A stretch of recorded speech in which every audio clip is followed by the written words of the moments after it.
Hey Canucks fans, today is the 1 year death anniversary of the late and great Jason Botchford. I'm Clay Emo, I'm at Canuck Clay on Twitter, I'm at Clay Emo on Instagram, I'm the founder of the GLCPC, the Good Looking Canucks Positivity Club, and it's my Canucks take all in one take. It's Clay's Canucks commentary for Sunday, April the 26th. I want to thank you for your feedback to yesterday's Zoom chat with Gio, better known as Lego Rocks 99. Got a lot of great feedback, and as I mentioned yesterday, Gio is a very smart, articulate, knowledgeable guy. So thanks again for your great feedback. I appreciate it. And looking forward to 2 more big interviews that I'm doing later this week to be released on Wednesday and Friday, respectively. I will name who those people are later this week, but definitely you'll want to stick around and make sure that you check out those videos, like I said, on Wednesday and Friday.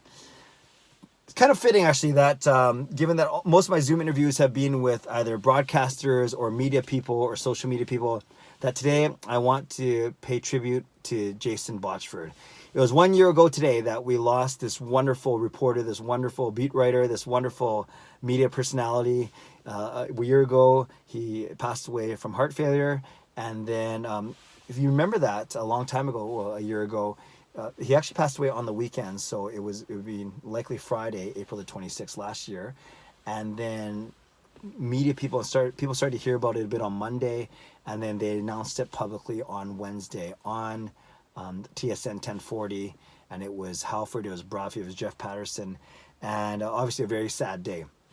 And I don't want to be too sad today because we've had time to digest it. It's been a year, although it never really eases the pain, especially for those people. And a lot of people knew him a lot closer, knew him a lot better than I did. But as I shared when he passed away last year, I had some really, really funny interactions with him. And I want to invite you to check out, if you're an Athletic subscriber, Jeff Patterson and Thomas Drance, they do their Vancast, their Canucks podcast, and today they had Wine Art, the stanchion, on with them, and the 3 of them talked about Jason Botchford memories, given that it is the anniversary of his death. So if you're an Athletic subscriber, make sure you check that out if you can. And wonderful to hear those 3 guys who knew Botchford a lot better than I did tell some really, really funny stories and good memories, much like we had done, especially shortly after his passing last year. The tributes were nonstop. Either big media guys or small vlogging or writing vloggers and bloggers. Everyone had a story of how Jason Botchford was very, very supportive and would reach out with DMs and reach out with Twitter messages and text messages and words of encouragement. No person was too big or certainly too small for him to spend time with and to give advice to. And I guess that's really what I appreciated. Looking back at a year ago and his legacy. And speaking of legacy, there's been some really neat things. The Botchford Project, where 10 aspiring writers got to follow the Canucks for a day. Everything from the pregame skate to the press conferences to watching the game from the press box and then reporting on the game afterwards. Those are really, really cool things. So the Botchford Project was a wonderful initiative started by Kat Botchford, Jason's wife, and by the Vancouver Canucks and certain media personalities. So that was awesome. Then Wyatt raised money for Botchford's Bench nearby Rogers Arena that people can, too bad that we couldn't celebrate there today because of physical distancing, but another great reminder of Jason Botchford's legacy and the impact he had. And I know for me, and I've talked about this many times before, he was very, very supportive to me. Anytime I released a new parody song, he would have fun with me, either publicly or privately, but he would always share it.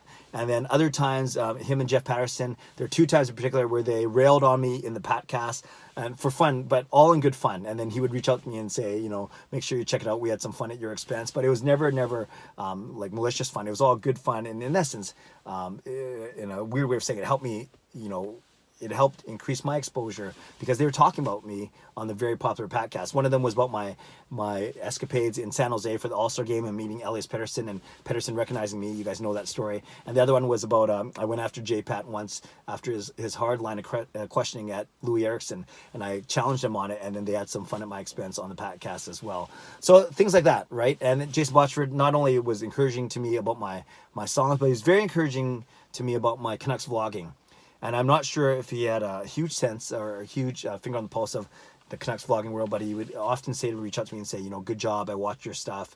and there's no one doing it how you're doing it. And he didn't say you're the best at it, because there's obviously some really good people have bigger followers or subscribers or whatever it may be. But he did say to me that no one's doing it in my style, which I took that as a huge compliment. And he would often, he would often write me notes of encouragement. And I guess the other funny thing is, once in a while I would have a radio hit, and then he would make fun of me publicly and basically say, they must be really reaching here if they must be struggling for guests if they're looking to get you on. And that was actually, I was on a couple times on Sportsnet 650, so it wasn't actually TSN 1040. Never been on TSN 1040. Hopefully that changes one day. But yes, I've been on Sportsnet 650 a few times, and I know because that was his competitor too, he would have some fun with me over Twitter on that way. But overall, whenever I met him, he was so cool. I remember the first time I met him a few times, or hung out with him a few times, but the first time I met him, he introduced me to his wife, Kat, and he basically was bragging to his wife about all my parody music and how I get to work with the Canucks and hang out with the Canucks and stuff like that. So very appreciative of that, but it's not about stroking my ego or pumping my tires, as Luongo would like to say.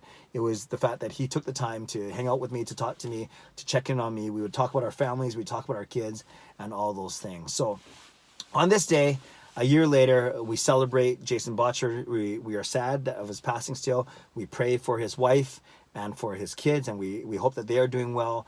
But we look back with a smile. We look back with joy in our heart, remembering all the fun times, all the good times, how supportive he was, and just how he was the voice of the Vancouver fans, how he would go after players, opposing reporters from other cities, and really just champion so many causes, everything from the alien to his obviously his provies, and then the athletes, and just being a voice for the fans, an everyday man who had this wonderful way of articulating in a loud and brash sometimes way what the fans were thinking, what the fans were trying to say. And Jason Botchford was the mouthpiece. He was the megaphone. He was the amplifier. He was the one to get the voice of the fans out to whether it was management, players, media, opposing players, whatever it was.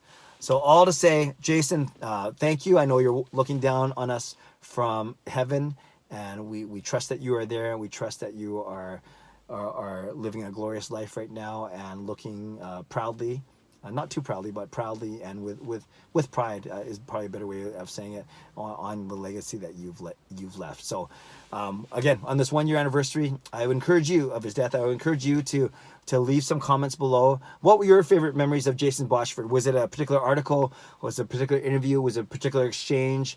Was it the way he came up with nicknames? Was it the way he proclaimed, "We need an army" on the radio? Was it his cackle? Whatever it was, I would love to get some Jason Botchford memories going once again, and just using this time as a time to reflect gratefully on the man that he was, the husband, the father that I'm sure he was, the good one that he was, and his impact on this Vancouver sports market. So, Canucks fans, leave a comment below. I love to read, react, and reply as always. Subscribe if you like to. Like this video if you like to. And don't forget, it's Sunday, so I'll be jumping on to YouTube tonight. Let's talk about Jason Botchford tonight as well. My YouTube live stream, 10 o'clock tonight. I hope that you join me then. I'll tweet the link out a little bit later today. In the meantime, be safe, be healthy, take care of yourselves, take care of each other. Have a great day. God bless, and go Canucks go.